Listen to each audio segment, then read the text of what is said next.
Donville, episode 67 of the One Pop Podcast.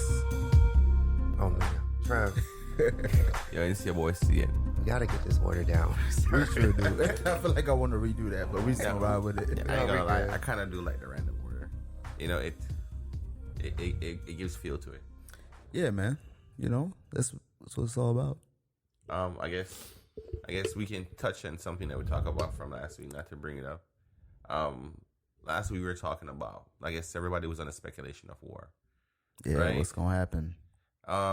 Based on how things has been going, I don't think there's going to be any war, but that is a good thing, you know, in the sense that the goal was accomplished. The money that was going to get spent technically got spent, so everybody in all departments should be happy.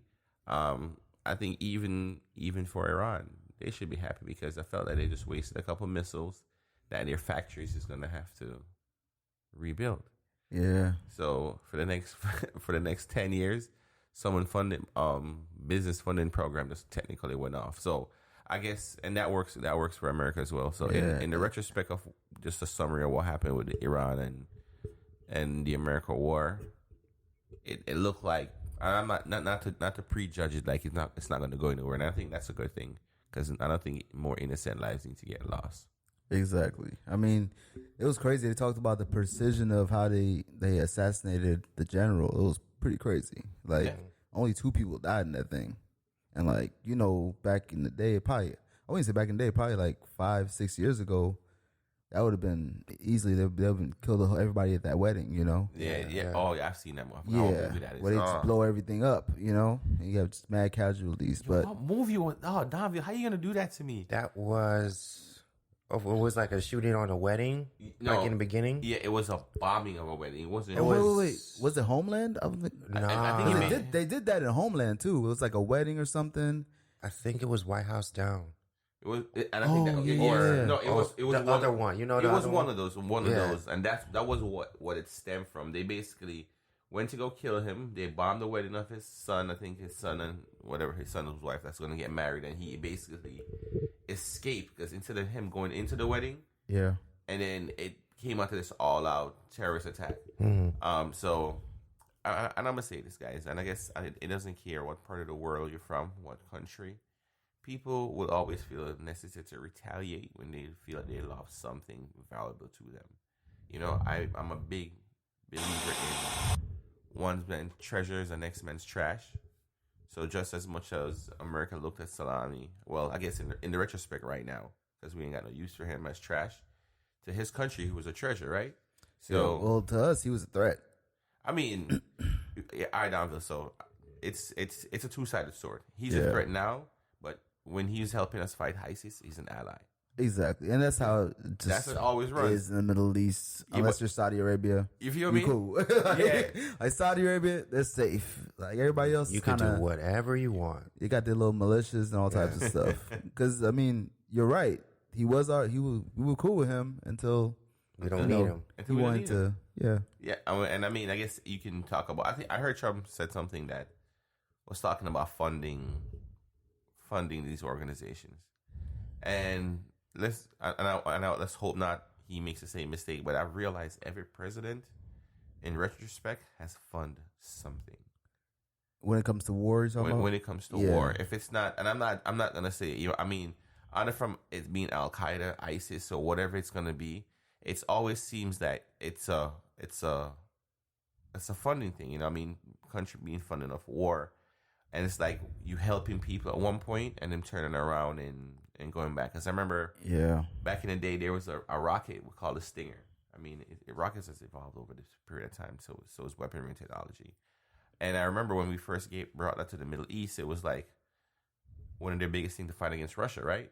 Yeah. And then after we finished with them, and we're like, well, all right, guys, we kind of want our rockets back. You're like, no. They just scattered away. Like, right? What rockets? Exactly. And then they started using it against American forces. And then they had to get killed, and that's how.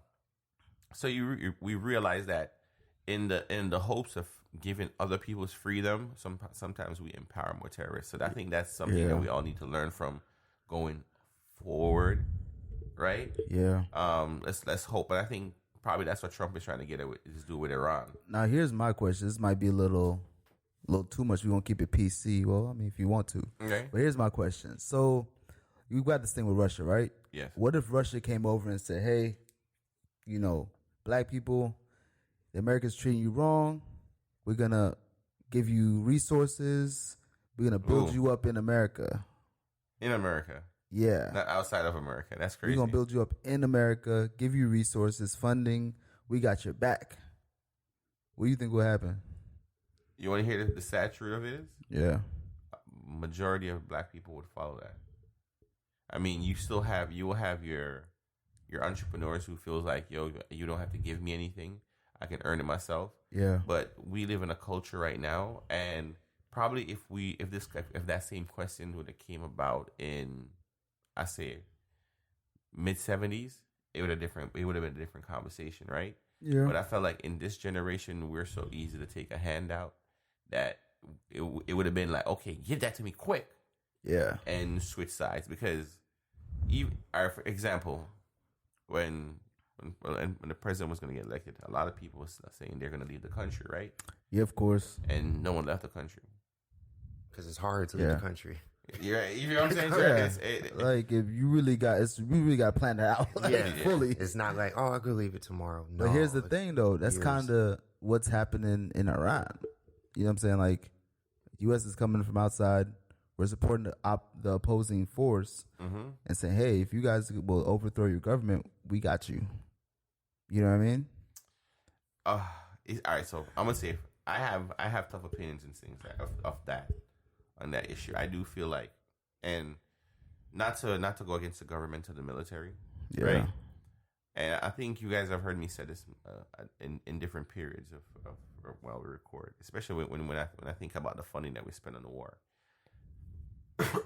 I understand corporations has to get funded, and we have to be ready for from a defensive aspect. And sometimes we have to strike first to show that we're more powerful. But in the fact that when it comes to us helping overthrow government, I feel like we have more people in our country that's in need of help than the money and resources that we spend on that. We could spend it first on our countries. Like, I mean, from where we live in a heavy military sector area, and it's hard to drive down one of these streets and watch somebody who's a veteran and have their little badges begging, and it's like, so why are you begging? You've served the country, you've put your life on the line, and the resources that should have been here waiting for you to come back to make sure your life is better is spent anywhere else. And I'm not gonna say people don't get an opportunity, because yes, some of them do come back. I make better choices. Yeah. But when you listen to the person who comes back to make a better choice, it's never the transition is so hard. It's like you really didn't miss a beat from what you think you're leaving to go accomplish. Exactly. Yeah, and even the aspect of mental health, man. So it's a huge issue when it comes to our military veterans, you know? Yes, it is. And that PTSD. Yeah, PTSD, post-traumatic stress disorder. You know, it's real, and it affects how they can or can't enter back into society. I mean, I've heard of people, you know, that came back from the wars in Iraq, and they couldn't drive because they'll be thinking there's bombs and stuff on the road. You know what I mean? So it's real, man. And like you said, the government really needs to support them as they transition back. I've heard a lot about, you know, programs, things of that nature, but. Like you said, we still see the panhandlers, or not actually even call them panhandlers. We still see the veterans that are in need within our own community. So what's really going on? And I mean, Davil, there's a little bit that we drive by there. I'm not sure if you have it by one of the airports. I think it's close to your work trip. Yeah, you know what I mean. And it was rough to watch the hurricane coming, being down here. Yeah, and they're out there like, we really don't have nowhere to go. Yeah. Right? And some of the people died. People died out there just because it was like, the hurricane is coming and this is what we're gonna have to do in this moment. It's like, even to the fact that the poverty level here is being driven, like, at the rate we're going, our middle class is about to be eliminated. I mean, it's the gap just keeps growing and growing. Now, there's, I mean, I'm not gonna try to judge any country, but there's countries there where they don't have a poor class because they spend so much making sure the middle class is intact. Yeah. So, I mean, and again, resources that could have been funded in different areas, but Well, that's the thing though. So obviously, America's a huge military giant. I mean, like you said, this is insane the amount of money we spend on military and having a military presence across the world. That costs a lot of money. right. Yes, Like you basically have miniature cities across the world that you guys support outside of your own country. So those other countries, they have the United States as that powerhouse to say, hey, these people aren't treating us right. Hey, U.S., what you gonna do about that? You know what I mean? Like we're the big homie. Yeah. So the fact that we don't have that big homie, it kind of puts us in a tough position. Yeah. And I see what Trump's doing as far as or what he said he's doing as far as not really getting involved in other countries' business. But things like this arise, and it's just impossible. You can't just shut yourself off as the United States. You have to have some type of diplomacy between these, quote unquote hostile countries. Yeah, what I would think, isn't that what the United Nations is for? Do we really know what they do? Like, we always heard about United Nations and what, NATO? Yeah, NATO. Like, what do they really do? Trump says we're the only country that's funded NATO. Exactly. We're That is sad. we're the big homie. That's the problem. For NATO, like, I mean, that's crazy. I mean, guys, in the sense, and the reason why this conversation is even being brought up is the fact that people's lives is at stake for very minimal reasons. Exactly. Well, see, here's my conspiracy theory. A little bit of conspiracy. I'm not the type to be conspiracy theory, but whatever. Yeah. Okay, so we kill this one leader. I forgot his name, right? That we don't no longer use because your time was up. Your free trial was up, right? Yeah. That's right. So and remember, guys, he was free trial was up. According to intelligence, he was planning a wide scale attack on our military bases, and all that. True. According to intelligence, is according, right? Now, okay, that's over and done with. Then all of a sudden, our retaliation or their retaliation is to attack one of our bases. Yeah, that was already empty. No, they basically went by the Geneva Code. That's what they were trying to prove. Their point to prove is that Trump issued a military strike without following the Geneva Code, meaning that he didn't give a warning to notify that if anybody else would have been there, would have been able to been prepared for a missile strike. So they gave them 5 hours in advance. So America's military force knew. They told them these are the location we're going to strike. 5 hours. So they had enough time to prep, get everybody out there, right? Yeah. That's what I'm saying. This sounds like think about missile strikes, and only 2 people was dead. That's what I'm saying. It wasn't like I don't think it was a missile strike. It was a drone. It was a Drone thing, yeah. and the technology's gotten so accurate that they can actually do that. Yeah, but and also on the Iran side, they only hit a base that already was warned. Yeah. No casualties. Every location, like they had specific military location. They're gonna strike us. This is the areas they're gonna strike, and these are how many missiles they're gonna fire. Like they even told us. Like, well, they didn't tell us. It was intelligence. No, they gave they Iran themselves down. Yeah, gave the information. Iran was like, guys, this is what's gonna happen here. This is what's gonna happen. But also 5 hours in advance, so they had time to prep. And Trump was more on they with not much lives was lost. I can't no word lives for word. was lost. No lives was lost. No lives were So lost. where there's no real need to retaliate and after that. Well, the thing that he said in the speech was that Iran is basically standing down because, according to the U.S. intelligence, they had the capability to kill U.S. troops, but the way they of the missiles, they weren't intent. They weren't. The intention was not to kill. It was like a warning shot, basically. That's why it feels to me. It feels like, hey, I hit you. Hey, you hit me back. Yeah, and that's fair in war. And then we're cool. Military funding. Yeah. You don't understand, Trevor. I want you to understand that one drone strike, right? Mm-hmm. All right. So this is statistically proven. When the instant the war got declared, and now I'm gonna throw some shade at Fox News because this is when you're committed and you're too committed. Right? So at first they were like, the Democrats are saying, we don't need to go to war. Well, based on what Soleimani is, we're going to go to war. We're going to blow them off the map. Whoa, they tripping. No, Don, they were on there going hard. They were like basically, and then we got the warning. Yeah, they're going to get struck. Because I want you to understand, before we even got struck, even in America, we were talking about the intelligence that was given. The public over here knew we were going to get struck. We were like, oh yeah, mm-hmm. Yeah, because we were watching it like, they're going to get struck in about an hour at 9 o'clock.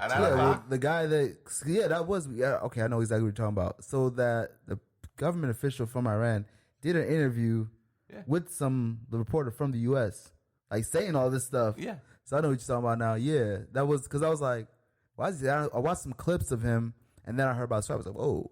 That was weird. Like, why would you talk to the news and be like, we're gonna retaliate? We know where their military bases are and all this stuff. I was like, but I want you to understand. According to Fox News, based on the fact that Iran fired missiles at all, we were gonna blow them off the map. That's crazy, right? So when Trump came out, when Trump was like, "All right, guys, no more retaliation. Yeah, we're good."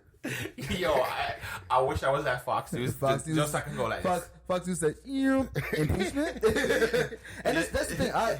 I personally watch Fox News because I feel like, I don't want to get too political, but I feel that the other news broadcasters is kind of just saying the same exact thing. You know what I mean? That's the same. That's what we saw in the election. It's 4 years ago now. We had the election, and they're all saying the same thing. Like, oh, this is gonna happen. This is gonna happen. This is gonna happen, and then we all saw what happened. Mm-hmm. So I'm like, I'm gonna listen to. I'd rather watch Fox News because at least they're gonna say something crazy. And hey, if the norm doesn't happen, I could hear what they're talking about. Yeah. Well, I ain't gonna lie. I listen to both of them because I feel like. You got to keep your friends close and your enemies close. Exactly. You got to know what these people talking about, man. And I like the two interaction because I'm going to say this. They say the left went far left. The left did go far left. But the right did go far right, too. It shows division in the country. But that's just between political party. And that's the extremes. Yeah. They're not going to show you, like, what the average American really thinks, you know what I'm saying? But like, oh well, I feel that, the far right's a little crazy, far left's a little crazy.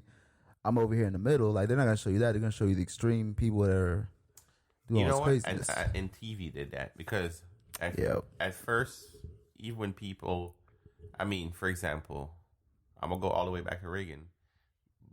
Black people say they didn't feel like Reagan was for them, right? Yeah. And even during those times, we didn't feel as divided as we do. People make it seem now, and it's crazy. I think based on society, we can all agree to disagree because some people like apples, some people like pears. You know what I mean? Yeah. I was going to say Android. You feel I'm saying? You're so stupid. Peaches, I don't know. Peaches are great, but it's the fact that we're so far minded. That we can't agree to disagree in some of the simplest issues. Like, I felt like based on what we're supposed to be doing in life is to be moving forward. And I feel like the way politics is moving is putting us backwards. And we know some of these lines are there. We know racism never left and didn't go anywhere in a lot of communities, and it stayed the same way. But we felt progress was slowly moving. Yeah, I think the spotlight that kind of shined on what's been going on in the system right now it's good because I love awareness, but it's awareness that needs to be and needs to be catered in a specific way. You know, the internet is taking away the controlling narrative. Exactly. That we parents have, because before we can decide that, you know, we will talk to our kids about certain things because they're mature enough to understand. Yep. These information is now given to them, and it's now giving them the objective. Like, there's little kids out there who's seeing stuff now on just taking a cell phone and going on YouTube, watching the wrong thing, or watching your mom and dad's opinion on something that you have no clue about, changes your thought. You know what I mean? So it's, I mean, don't get me wrong. I like the spotlight. The spotlight, I guess, it's a positive and a negative. Exactly. Yeah, I wouldn't say it's a completely bad thing. It's just the fact that there's more information out there, and we've seen this with more information, becomes that responsibility to be able to process that information. Because back in the day, it was like, okay, everybody watched the news, everybody read from the same encyclopedias that they would sell to our parents. You know what I'm saying? Those book sets. Everybody went to the library, and that was like the source of all the, like, the librarian would tell you, like, hey, you got to go read this book, or you got to go to this website to look up this information. You know what I'm saying? So there was that control, or I would say control of the information that you were receiving. But now it's like everything is at your fingertips, and if you don't know how to properly vet correct information from incorrect information, and you know what's morally right and what's not right, you're in a world of hurt. You know what I mean? Like I remember Kanye said something I think is very important. He was like, what we do need to teach our kids is how to search on Google. Like, there needs to be a class on that, because basically all the answers to your questions, the right answers to your questions and the wrong answers to your questions are available on Google. And based on how your kid or even you is able to navigate that information, rates how your life is gonna go. You know what I mean? It is a fact. It's a major fact. I would say this: parents need to spend some time with their kids, especially around these devices, showing them how to use it the right way, especially how to search for stuff. Because if you don't know what you're looking for, right, and if you type the wrong things, you will definitely get the wrong answer. Yeah. But not to stay too political. No. Harvey Weinstein is about to go. Hold on. Before we get there, there's something I do want to mention also. Just to get on this whole thing of information. A lot of parents I spoke to, they say, you know, my kid doesn't have a computer, blah, blah, blah, right? Your kid has a phone. Yeah. Like, the phone today is your computer. Yes, and it is. I think the problem is parents don't understand that. Like, your phone has video. It has. Well, would like to hear that one right now. You could communicate, to other people very easily. Live stream videos to the world. So I think they look at back in the day we had computers, and the parents would be like, oh, make sure you got the security on the computer. You know what I'm talking about? Like all the safeguards, right? But no one's thinking like, oh, maybe I should put safeguards on the phone before I give it to my, 5-year-old or my 6 or 7, 8-year-old. Right. And the telephone companies can do that now, though, because So I know that's not why I use Samsung, but that's one of the features I like about the Samsung tablets is that they have a kids mode to where I can actually show like which apps my kid even view. You know what I mean? And then there's like a pin that I have to put in to unlock the regular Android display. So things like that, it's really important, because even YouTube Kids is kind of suspect. It is suspect. YouTube is suspect. There's some crazy stuff on YouTube Kids that your kids definitely shouldn't be watching, but we don't want no bans from YouTube, so we gonna move on from that. Yo, for real. I mean, and it's what people want to show. What I wanna.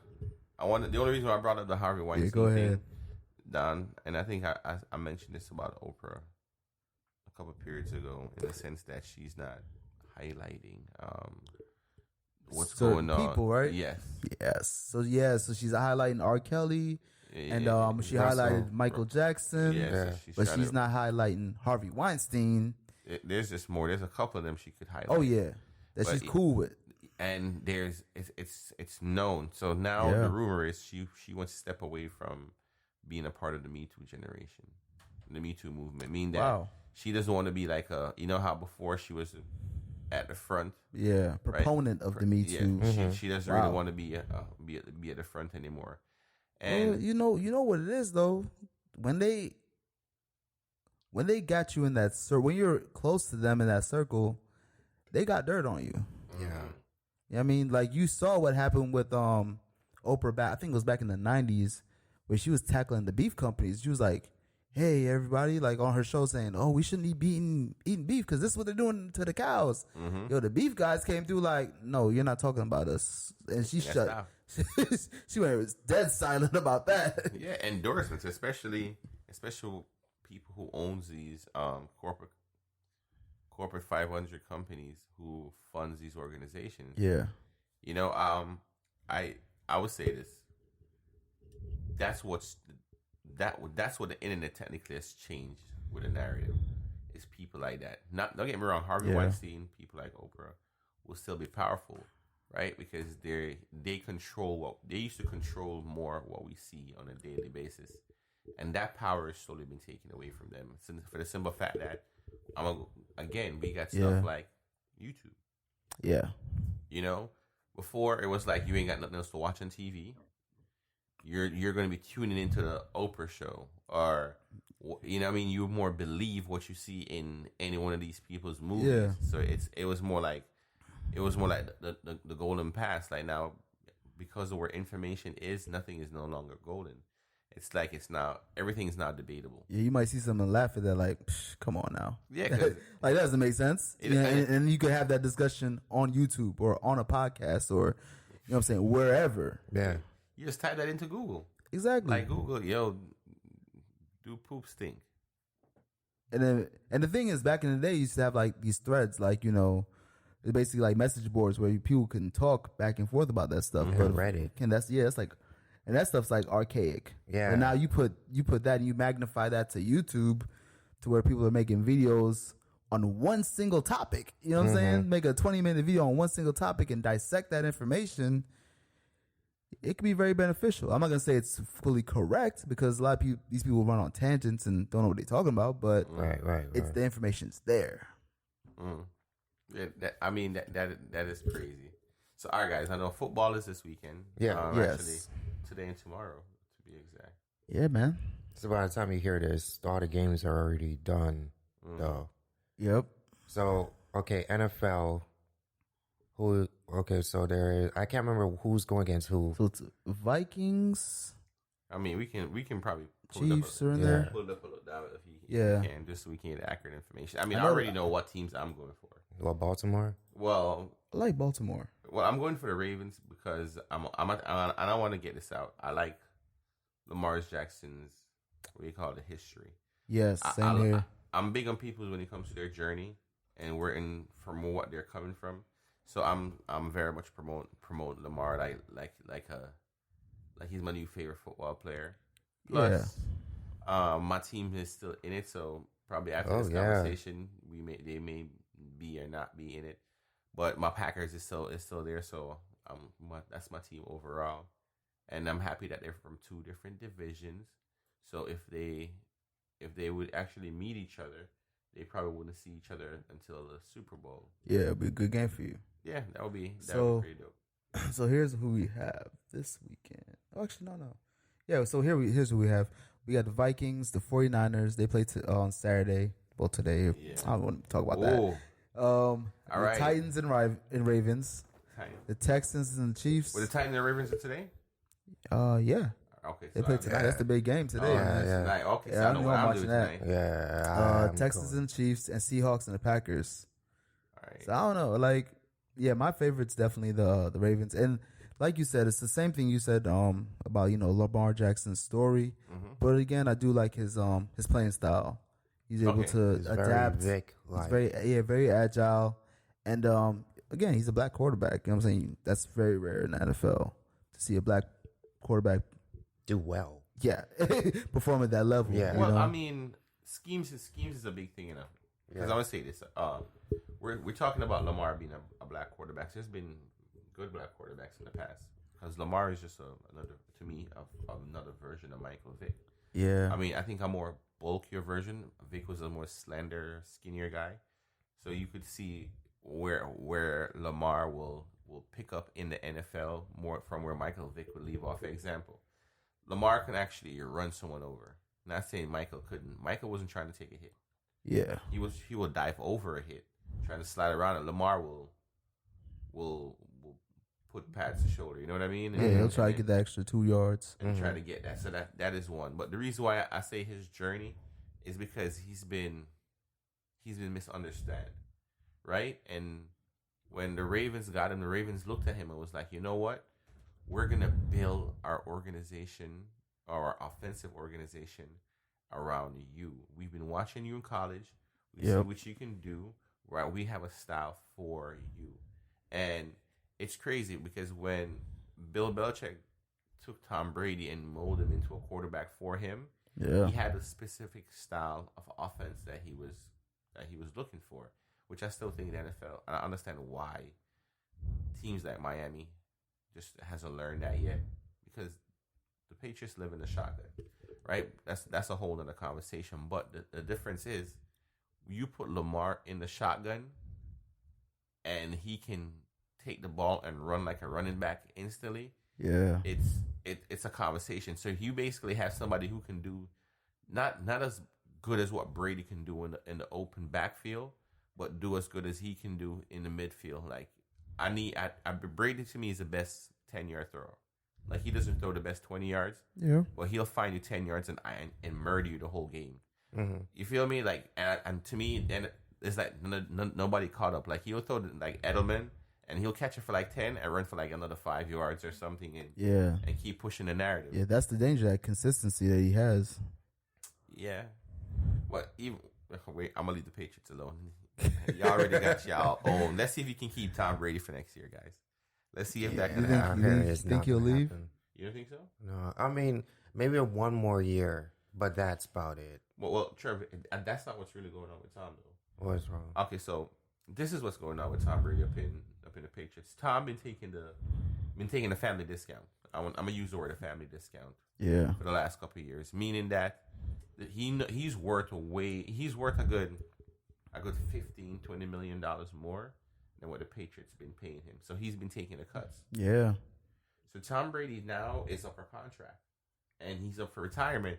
So the joke with Tom Brady is, if they sign him now, you're signing him to a retirement / 401k package. Mm-hmm. Pretty much. That's the golden parachute. That's the golden parachute. Now, the Patriots are left in a position, like, even if we pay Tom Brady all this money, he's probably only good for one more season. So You're honest, yeah. You know, all right, and now this is something crazy. You see, we're talking about San Francisco playing, right? Yep.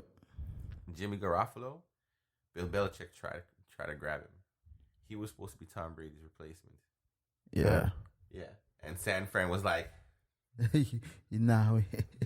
We ain't doing that. we're going to hold on to that. Yeah. So in what Bill Belichick was hoping for after this year was supposed to be a smooth transition. Jimmy Garoppolo would have came in, watched Tom Brady from last year, then just slowly transition over. You know what I mean? Yep. Now he's at a point where his team just made it to the wild cards. That pushed him back in the draft.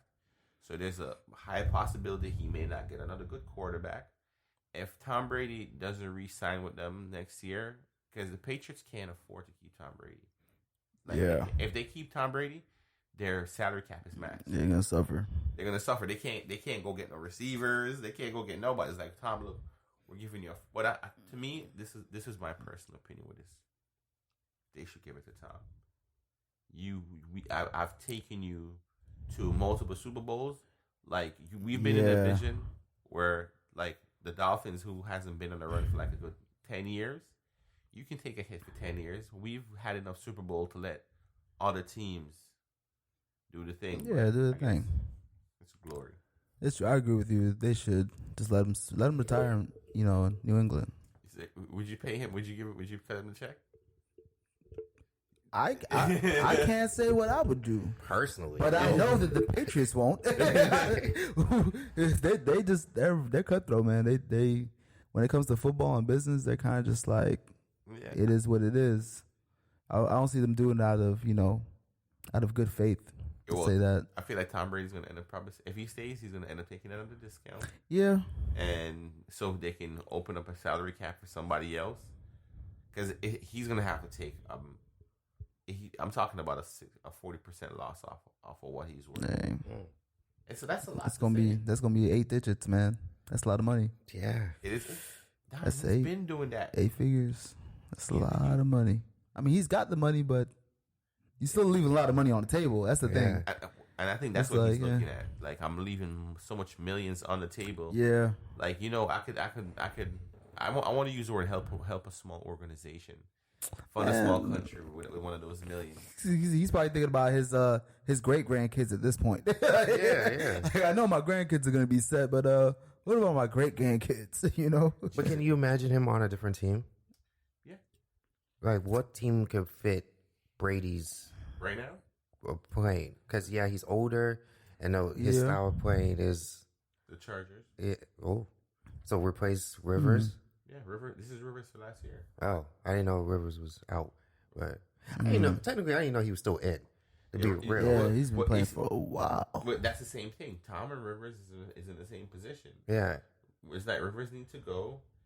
The Chargers technically have the salary cap to hold Tom for, I think, for like 3 years. Yeah. So they could take Tom, get him. They still have enough room where they can draft a young quarterback. Mm-hmm. Have them sit underneath them, because all good quarterbacks not lately, but most good quarterbacks who's taken the league by storm has sat behind somebody good, because Tom had a chance to watch Drew Bledsoe, which Drew Bledsoe was okay in his time. Aaron Rodgers had a time to sat on the bench and watch Brett Favre for 2 years. Yeah. You feel me? So a lot of and I think that's what the transition is missing. I ain't gonna lie, it worked awesome for the Ravens because the Ravens needed to get rid of Joe Flacco. Yeah. Flacco just had to go. To me, Flacco was garbage. Like, the Ravens, to me, just couldn't move forward. Yeah. Because of Flacco. And they were like, we got a strategy. Where is he now? Home? No, Flacco, what team is he on? Home? Oh. Retirement team. Oh, I thought he was on a team right now. No. Dang. Oh, my bad. Okay, so, all right. So, the Titans is a team to watch. I like the Titans. The ones that got over Patriots. Yeah, but the Titans, to me, is going to lose the game against the Ravens. And I'm going to tell you why. I should take a gamble on this one in Vegas. The Titans basically beat the Patriots with less than 20 points. Mm-hmm. Yeah. The Ravens is a team that puts up 35 points easily a game. True. If you can't stop an off, like, I want you to understand. Remember, Tom's thing is like, I didn't have no one to throw to, really. Like, he felt like his offensive receivers was trash this year, right? Then you have right now Lamar, who is not going to stand in the pocket. Matter of fact, he's just more explosive. Then if you even do hurt Lamar, you got RG3 sitting in the back. So we have like Lamar's is like 2.0, right? Yeah. And RG3 is 1.5. Yeah. So which is still. You can hold your own. You can hold your own. You know what I mean? So, yeah. Baltimore is too explosive for the Titans right now. But I would say this: if Baltimore can't figure out how to stop the Titans' running game, we're going to be in for a treat. Now, Don, what's your prediction for your college? Man, so here's the thing about college football. I'm a huge Buckeye fan. All right. And the way Clemson did my Buckeyes, man, I was pretty hurt about it. So I haven't been watching college football since that game. I've been like, cause it's traumatizing for me. But I think I'll put my emotions back in that bag. Right. And I'm a root for Clemson because I honestly I like the team, man. Yeah. You like Clemson? I like how they play. I like the quarterback.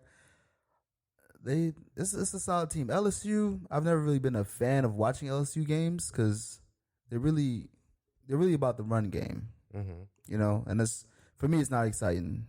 But I definitely like Clemson. I hope they're able to close the deal. If they're able to beat my Buckeyes, they should be able to beat LSU. So I'm gonna say this. This is my thing with Clemson and LSU. I feel like LSU has had the opportunity to go up against more heavier competition. Yeah. Before this part, so they're a little bit more battle tested. But Clemson has proven periods. Oh yeah. That not because we only play one or two big teams, right? Don't get it twisted. When our time comes to shine, we got it. Yeah, when their back is against the wall, they do come through. I gotta give them that. And they're both two high explosive offense. These guys are putting up 42 points a game, bro. Yeah, that is insane to know that they put these numbers up, right? But it is going to be an exciting game. I'm happy Dominic is going to go for Clemson. I'm going to go for LSU just for the fun of it. Dang. Right? No, it's good. I have a coworker who's an LSU fan, and the way he been wearing his jersey, I'm like, you look like you don't even take baths, bro. Like, he's living in that thing for real. You know what I mean? Like, I don't think you taking a shower in that thing because you been rocking that thing daily, boy. So, in the retrospect, I'm just gonna go for it. It's nice competition. I felt like I've spoken to more people, Don, who's on the Clemson team, who's looking for Clemson to do it, and I'm like, you know what? I think I'm gonna give LSU a look this year. I think I've seen more from LSU than what I saw from Clemson to make me more of an LSU believer. LSU's been running them trick plays all season, which is something Clemson's gonna have to be prepared for. But Clemson is just die hard. You know, they're like, no matter what you throw at us, we're ready. So let's see when an immovable object hits an unstoppable force. Yeah, we'll see, man. College football championship. It's gonna be exciting. Hey, well, the next couple of weeks in sports, basketball is getting to the sweet spot. The All-Star game is coming up. Mm-hmm. Also, isn't the NBA deadline, the trade deadline? Yeah, trade deadline is coming up. Interesting. The guy from the Lakers, Anthony Davis. Anthony Davis, yeah. He rejected the Lakers max deal, that was very interesting. What do you think about that, Trev? Yeah. Really? He refused. Oh, you didn't hear about it? Yeah. No, I didn't hear about that. But okay, is he doing that because he thinks he could be better on a different team, or well, I think it's get good. A bigger check?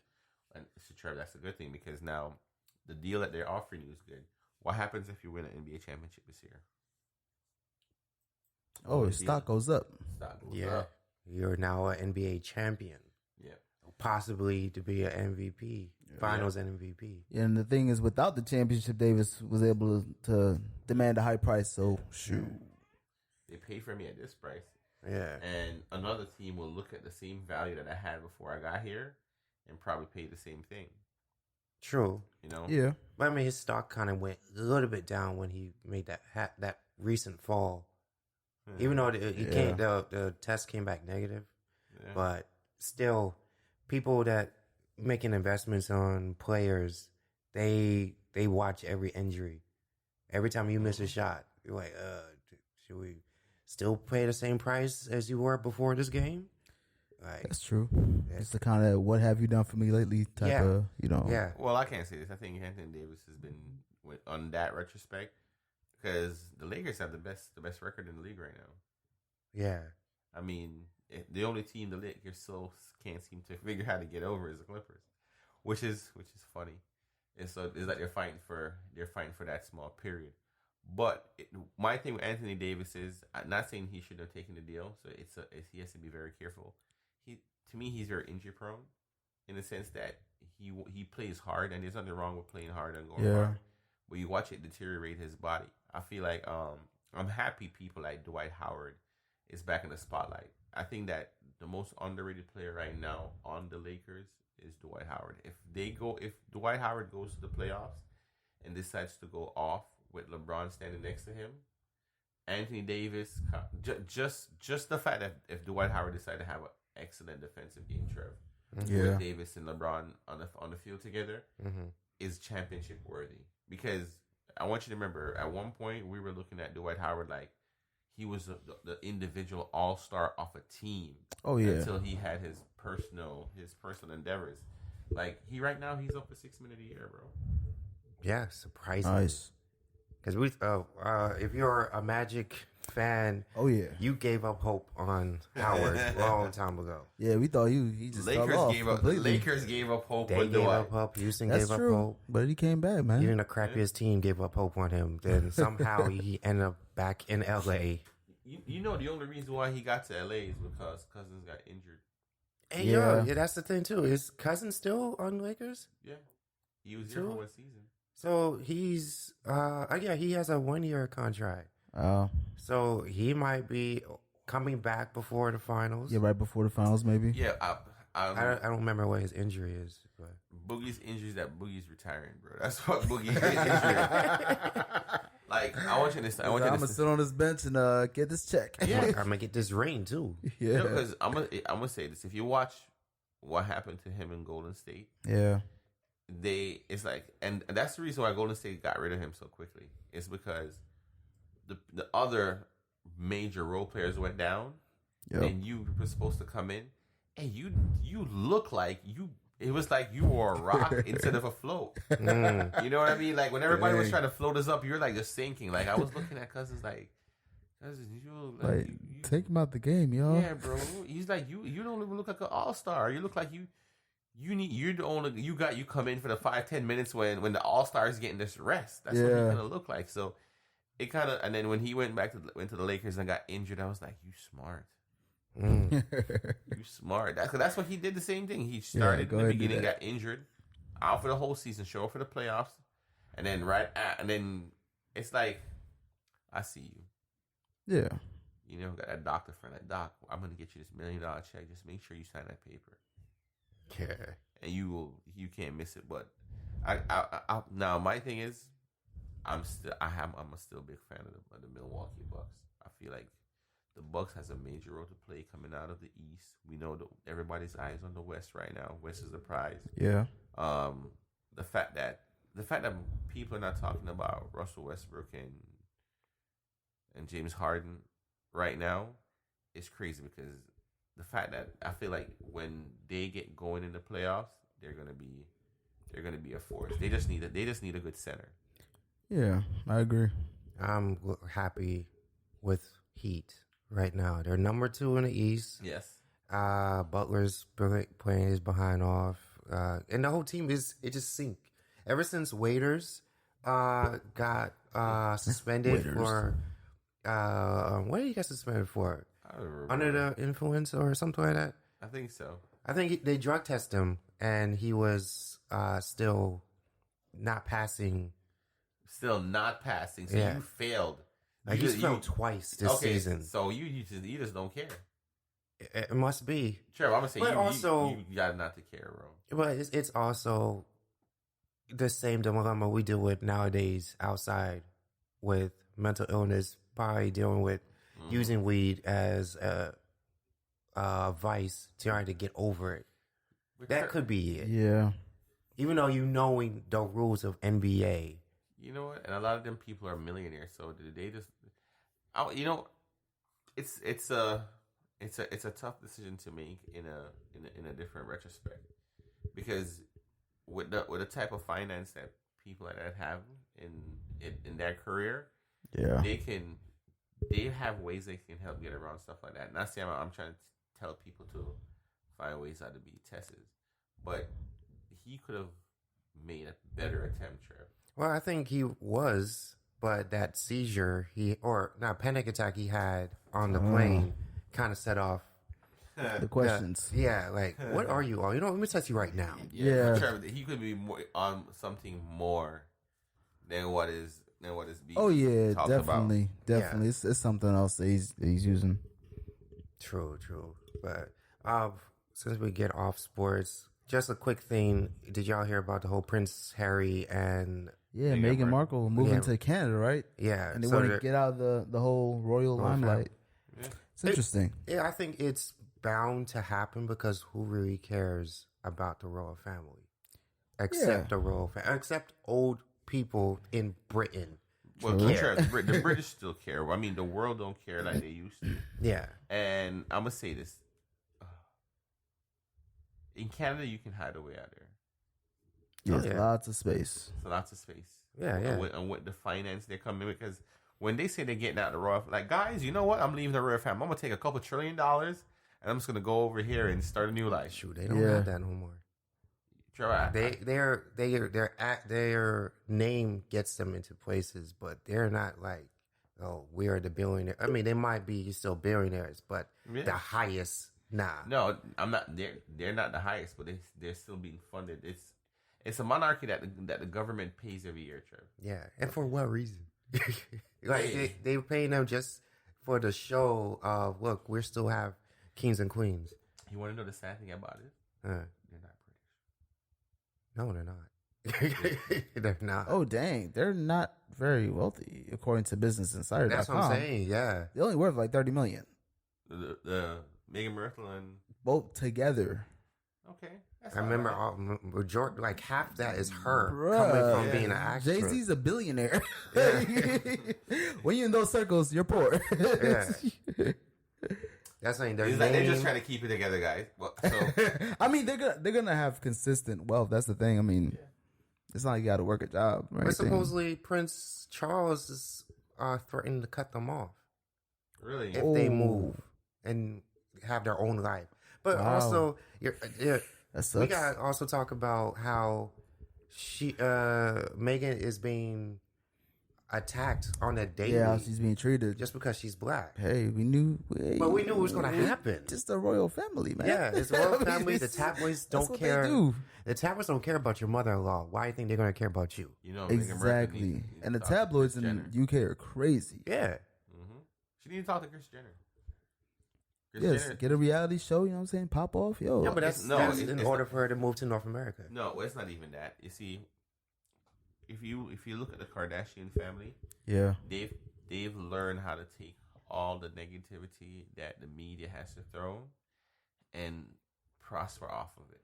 That's because they control the tabloids. Yeah. They tell them like, yo, you're not just gonna do things willy nilly. Like they call the tabloid and say, hey, we're gonna be here.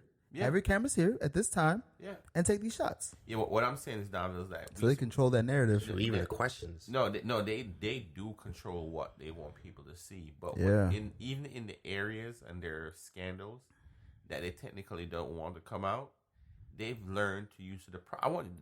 Let's just remember the main retrospect is that Kim Kardashian is who launched the Kardashians.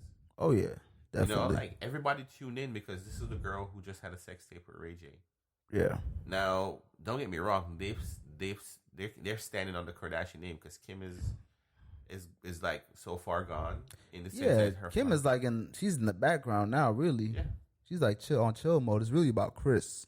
Yeah, I would say. Yeah, it's really about moms. Yeah, it's more for, and then again, that's the reason why she created Kardashians because that's her little baby project. Yeah.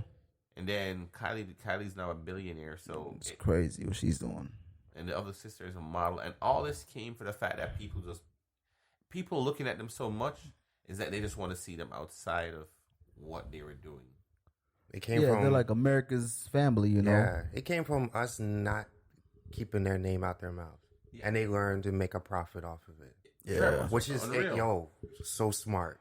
Exactly, because you know that we're going to talk about you. You do something, someone's pregnant, someone cheated, someone did this, someone did that. Like, we're going to talk about it. Yeah. It's going to hit on every news channel.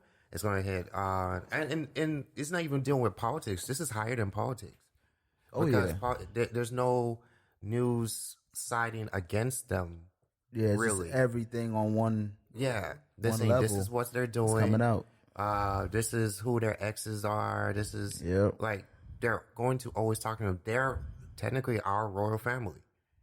Man, it's sad to say they are. True, man. America's royal family.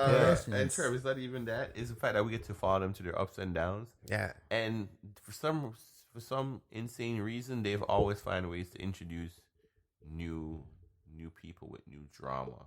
Mm-hmm. In so many different ways, but it shows what the world thrives for. Yeah, people pay to watch chaos. As long as you're not part of the chaos, it's entertaining to watch. And it's crazy because it's like sometimes these things come out because it's like they set it up. You know, like before the season premiere, there's some drama that goes on the paparazzi cover, and then it's like, oh, we're not gonna talk about that now until the season drops. Yeah. So you gotta watch the show to find out the inside scoop on the drama that the paparazzi was talking about to begin with. Yeah, you know. So can anyone even remember the E channel before the Kardashians took over? I think my mom used to watch like E News. The half an hour at 10 o'clock. That was the only time I even heard about E. Well, I used to watch E because they used to host the award show stuff. Oh like the red carpet too. Yeah, so that's the only thing I used to watch. But then now, every other commercial might be Kardashians or something to deal with Jenner. They own that channel, man. Yeah. Then it's you still get the red carpet, but what? And they all have individual small parodies or small shows away from that on E. And like Courtney's Life or something like that. I'm like, you know who's getting paid the most out of this? Who? Ryan Seacrest. Yeah. Because he's the one that basically financed everything from the beginning. You know what I'm saying? So he's executive producer on all of them shows. That American Idol. He's getting the bag, man. Yeah. Wow, I want you to realize Ryan is even his thing now. His radio show is more like a podcast now. Oh yeah. I'm pretty sure he just does that for the fun of it. It's like, I'm gonna do my thing. Yeah, you never see him on TV anymore. Ryan's like, nah, I'm good. This is what you do when you're rich. You get off TV. Yeah, he's behind the scenes. Yeah. So talking about rich families, I don't know if y'all heard about this. So Tom Hanks has this son. Oh, yes, we gotta talk about that. Random. So random. So Tom Hanks' son was apparently at the Golden Globes. Yeah, and he has a Jamaican accent. Oh yeah. What is this? Yeah, you ever heard this one? Yeah. It's the 2 videos that he posted. His name is Chet. But homeboy, honestly, I didn't know it was Tom Hanks' son until a week after or a couple of days after I saw the video, because I saw the video on YouTube. I'm like, oh, who is this kid speaking patois? Like, this is funny. Like, okay. And then I was like, oh, this is Tom Hanks' son. Like, this is really what he does. So it's pretty interesting. Yeah, you know where Tom Hanks been hanging out with. Enough Jamaican people. But it's funny. It's not in like a corny, cultural appropriation type of way. Like he's obviously a fun kid. It's because I'm on the white dog. He's cool, man. He's cool. But it's like people are not realizing there's white Jamaicans. Exactly. Yeah. Like I know people who looks just like him in Jamaica. Oh yeah. I think there's a place in Jamaica called Treasure Beach. It's in St. Elizabeth. If you go around that area, majority of the people there looks just like him. Mm-hmm. And a lot of people got to remember during the early war when Hitler was trying to get away, the German ship actually crashed and stayed and was there right off the coast of Jamaica. Stayed in St. Elizabeth, and those people migrated into the country, and that's been there for years. Interesting. And that sparked that. And if you see them, they look white. I'm not talking about like tan white. They white. Yeah. And with super strong accents. So it didn't surprise me when I see it. I just thought it was funny that it caught the world by surprise. Yeah, I don't feel like we should be mad either. Yeah, I'm not mad about it. I love cool. It. Anything, you see, this is what a lot of people don't understand, and this is why the Jamaican culture is so loved. It's because we like to be embraced. Yeah, you know what I mean? When a lot of countries looking at it like, oh, you're stealing our stuff, we're like, dog. I want you to understand some of the most famous bands in Europe, and I want to shout out to my coworker Jim. Jim, he's a band guy. Yeah. A lot of the most popular bands in Europe are reggae bands. They're like, look at Sting Police. Oh yeah. You know what I mean? They're just white doing reggae music. So they've taken our culture and put it in a worldwide spectrum. And instead of us Sting and stealing their stuff, we're like, yo, go Sting. Yeah. Make that money, bro. Let's collaborate. Yeah, you know what I'm saying? And he's willing to do that too. Yeah. You know what I mean? So it's a fact that we're willing to share. We're not like, okay, we want to keep it to ourselves. You know, Yeah. and look I at think it. that comes from Jamaican culture. It's just like we don't really own.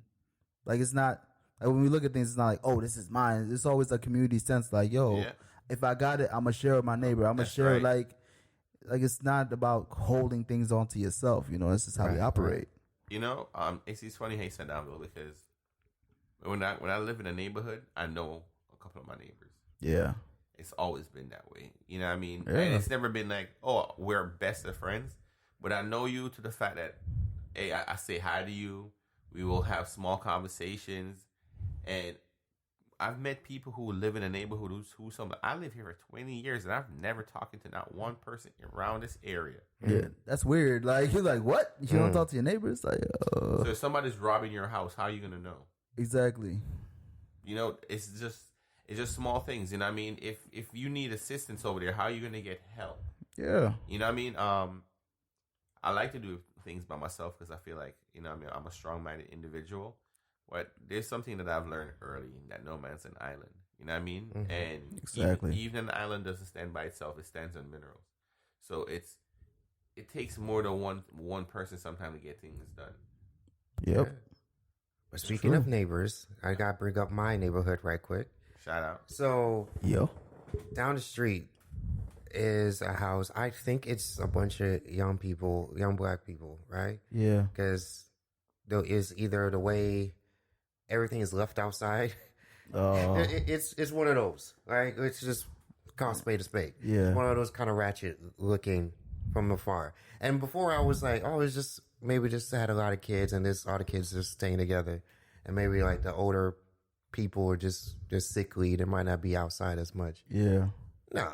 So majority of the time, that their door is wide open, right? Like, and you see the little kids. I'm not talking like 7, 8 years old. I'm talking like 3, 4. Oh wow! Like they're just running around outside by themselves. There ain't nobody out there. Oh wow! One evening, it was like the sun was just about to go down. I hear them screaming, searching for the littlest one. What? They're running up and down the street looking for him. Right? They're hopping cars looking for him. Then I'm standing outside. I was about to get my flashlight, go help and whatever. Then I hear him say, "No, he's inside sleeping."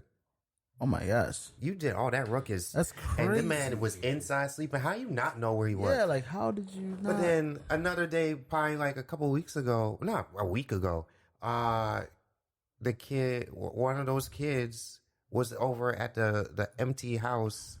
No parents outside. Yeah. They're up in between the road. One was like right in front of where a truck is parked. So an incoming car probably won't see him if he cross. I'm like, yo, what are y'all doing? Wow. Like, you almost want to call DCF, but it's a single mom or something like that? Or? I don't know really the real. Wow. So, because I see a lot of young people over there. They look like maybe, if they're not early 20s, they're like late teens. Right? Wow. So I don't know whose kid this is or kids. Who's the adult? Where they at? Yeah. Who are these kids? But it's almost like I kind of feel bad. Like I'm giving that look like, yo, what, y'all making us look horrible over here. Yeah. I was like, I thought we evolved. Because this remind me of straight 90s act, like when you don't know where your kid's at. Yeah. Like, it just felt like that. But man, it's tough. I don't know if I'm supposed to go over there and say, hey, watch your kids more often, please. Yeah. Because it's, on real, it's not my business, too. You understand? That's true, yeah. But Trevor's like, okay, y'all come get your kids. They're running all over the place. Yeah. And I say this as a parent, those are things I'm self-conscious at. It's like I came in from work last night, and the first thing I did, I tried to make sure I check all the kids. Like, I'll go kiss Chloe, Christina passed out with Chanel, and I got to go find Noah. So I went into the room, and Noah's in there. I'm like, where's my son, Noah? So what he did, he took the sheet, he went into the closet, and he has my mom's cell phone watching YouTube. Awake? Yeah, he awake. Wow. Because he has this thing. If he sleeps like 4 or 5 hours, he's gonna wake up. That's okay. Noah. And he's always the first to rise. Like, I God has given him that ability. When everybody can't get up in the morning, Noah will get up and move. Nice. You feel me? So he'll he was just there. He was like, "Yeah, Daddy, I didn't know what time you were coming in, and I just didn't want to turn the light on." So he was in the room in the darkness, but because the blanket is so thick, you can't see light. See the light, yeah. And he's in the closet, so it's not until I go, Noah, he responded. So I know the feeling, because it's like, these are the little things. And Trevor, I'm not the one to have my kids run up and down on the street. Yeah. My kids, my kids see other kids like that. I'm like, yo, that's got to be the life. It do exist. Not for me though. It must be nice. It must be nice. Yeah. And not saying I'm holding my kids down in the house, but they have each other instead of being in the streets, playing around the streets. I said they're not making friends. Yeah. I got 3 of them, so they can play with each other, one way, form, or shape. And I hang out with my son consistently, so he has a best friend in his daddy, hopefully in the future. Yes. That's good, man. I don't know if we're gonna continue much longer, but we gotta mention the whole Lizzo, Julia Michaels thing. Body shaming. Go on, Chef, because it's... So Julia Michaels was on some show, I don't know what, but she was mentioning, or they were making a topic about Lizzo. And if you know Lizzo is, if you don't know Lizzo, she's a new, I don't know what genre of music, but I'm going to say pop. Yeah, pop. Yeah, pop artist that is, I would say overweight, I guess. She's overweight. Yeah. But, and Julia Michaels was one of the trainers from Biggest Loser. Yeah. So when she talks, she's talking about health wise. So when they brought her up, she was more on, even though I guess her tone came off as she was saying, what was she saying? She was like, why are we talking about her weight? We should be talking about her music. She's a musician. Yeah. And she was basically like, that's not the health role model that I would want for my daughter anyways. As far as, her being overweight and kind of celebrating that. Yeah. So it kind of opened the conversation, like, is it body shaming to mention about someone's overweight? Or is it like concern? Or is it none of your business? Because the topic of being healthy, I guess through image wise, you think if you have a certain amount of pounds, you're unhealthy, which it could be completely false, because some of the skinniest people are way more unhealthy than the biggest people. Yeah. You look at bodylifters that weigh 300 pounds, but they tone it to make it like they're big swole, but they're more healthier than someone's weighing just only 190. You know what I mean? So it's a topic that it's hard to start because no one wants to be told about themselves. I think it's twofold. So I think it depends on who that criticism comes from. Mm-hmm. Because it's just a thing within the black community that we kind of, as far as on a wide scale, as far as when it comes to pop culture, they always celebrate the overweight black woman. And whether it's, no shade to these people, whether it's Monique, whether it's Gabby Sidibe, we've seen it happen over and over again. So it's kind of like Lizzo, you should probably, like, to me, it's like, and I've heard this across the board with other black people too. It's like, Lizzo, you should chill because they're making you seem like a mammy right now. Like, they're celebrating you, but it's like they're laughing at you. You know what I'm saying? So, like, chill with that. Like, you you don't have to be out here just showing your body off. Like, if you're skinny or if you're fat, it's probably not the best thing to do to just have your body just all out there. You know what I'm saying? As a woman. But when it comes to Lizzo, it's like she overdoes it to get the attention, and the attention she's getting is not positive. Well, I beg to differ now, though. I've met a lot of males in the last couple of years who likes BBWs. Yeah. So, you know what I mean? And they kind of, a lot of them is on the fence with Lizzo. I mean, that majority does like her because they like the fact that there's a chunky lady in the spotlight again, right? Got you.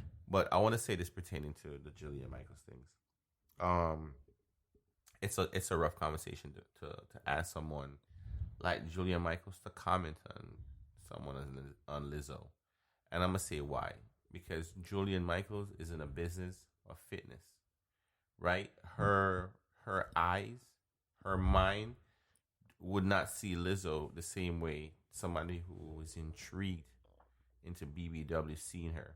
Because in Julian's business, she's like, well, if I'd have got her, she'd be eating this. I would have her, you know what I mean? Yeah, so have her cutting pounds, like, you know what I mean? So she's technically sizing her up, and then somebody else in the Lizzo will be like, shoot, I don't like Julian. I don't want to be looking like I'm pure muscle. I want to have some jiggle to me.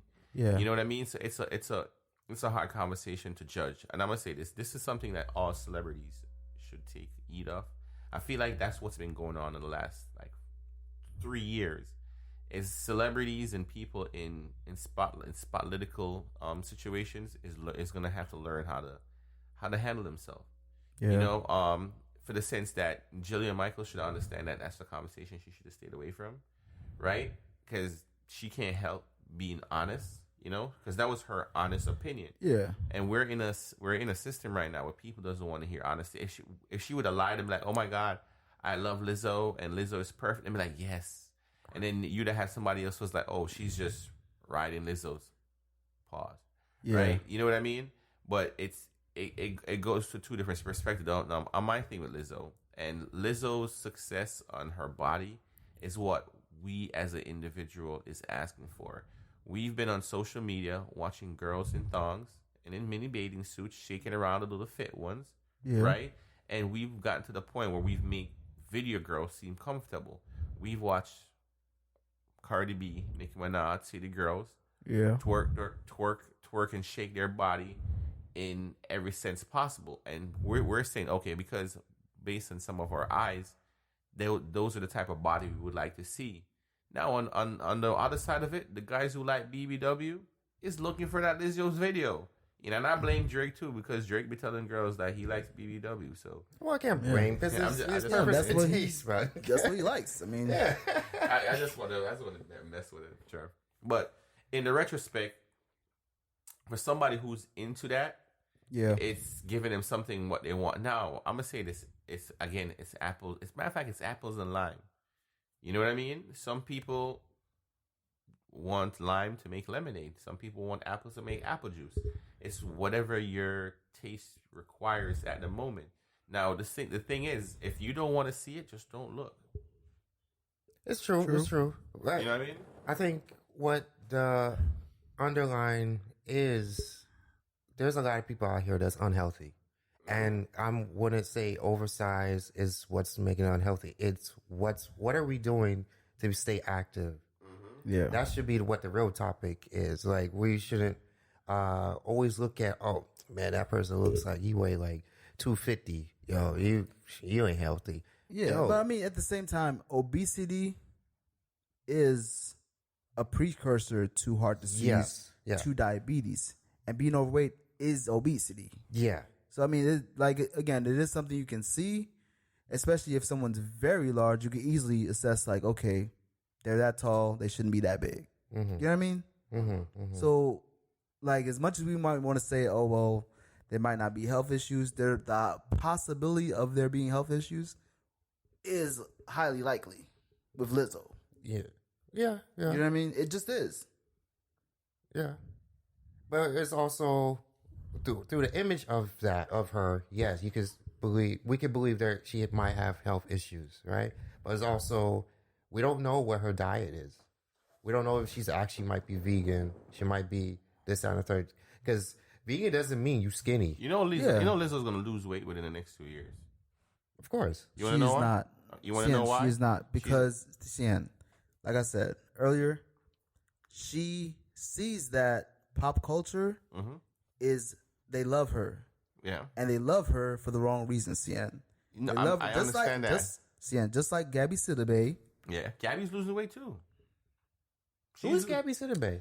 From Precious. She's losing weight. Oh. But they celebrate her when she's fat. So they don't celebrate her like, oh yeah, girl, you losing weight. Like, nah, they celebrate her. You are right. She is all over the place, and they're doing the same thing with Lizzo. So I'm saying this. Wait up, let me finish this. So if Lizzo loses weight, or as she loses weight, they're gonna back off of that, and she's not gonna get that spotlight anymore. And she knows that. She knows that people only looking at her because she's big, and she's just throwing it all out there.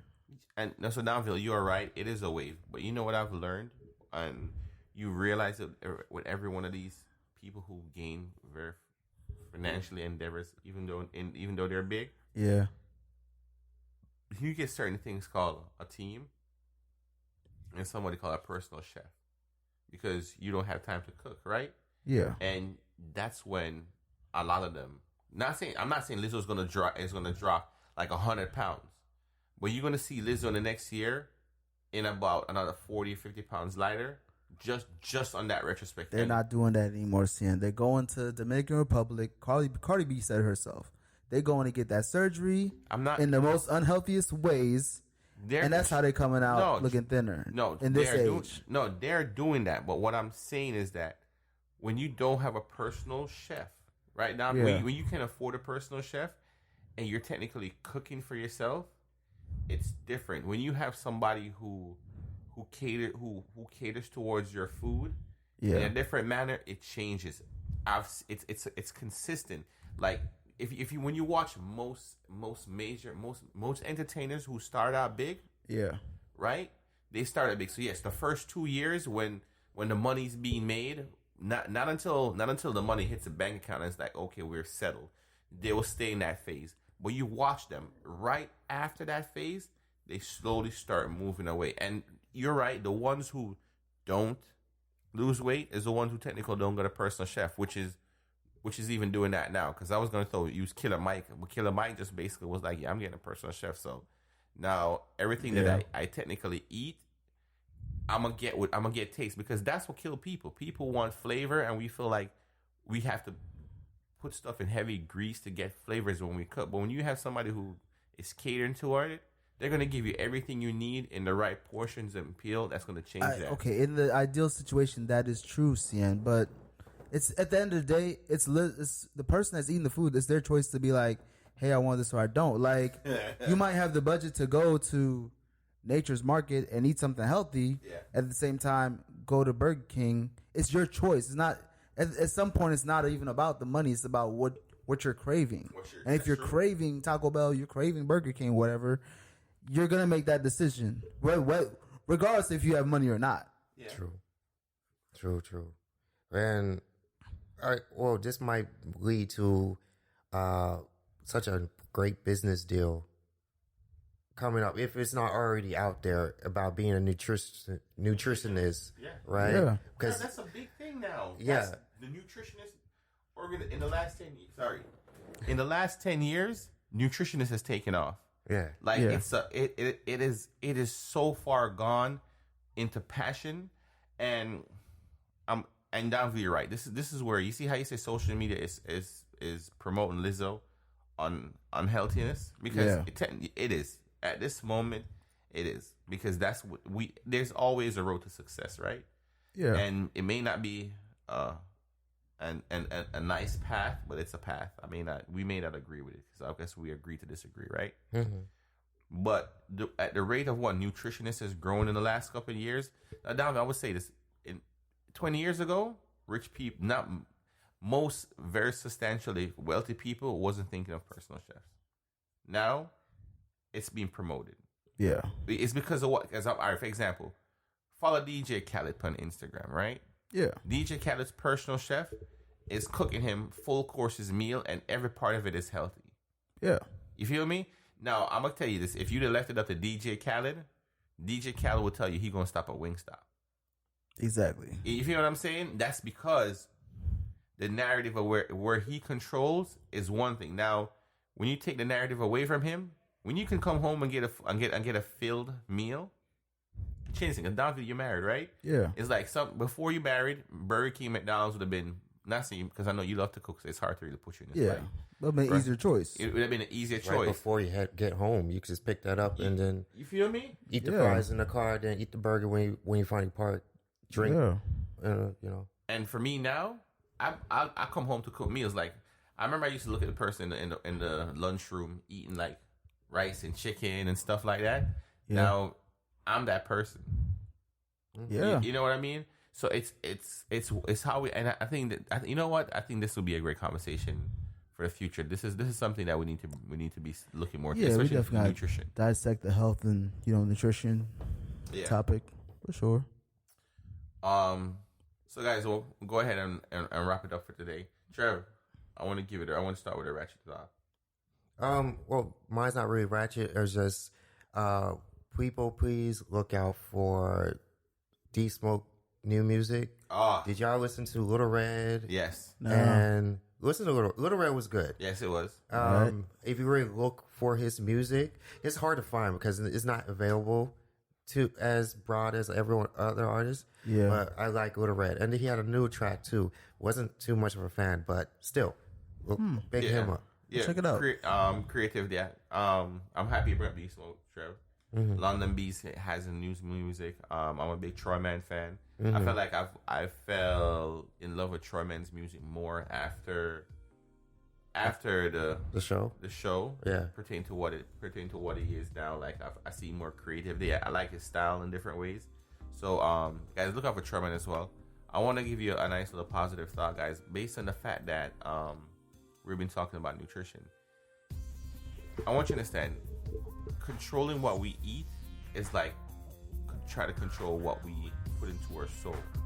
And if we don't take the same direction, the same way we destroy our body by putting the wrong things in there, is the same thing we do with our soul by putting the wrong things in there as well. So I want everybody to just take a positive look at what you're eating and try to put something more positive into your body. That would be a nice start there, so you can put some more positive into your One Pod Podcast, guys. Yeah. Peace. Later.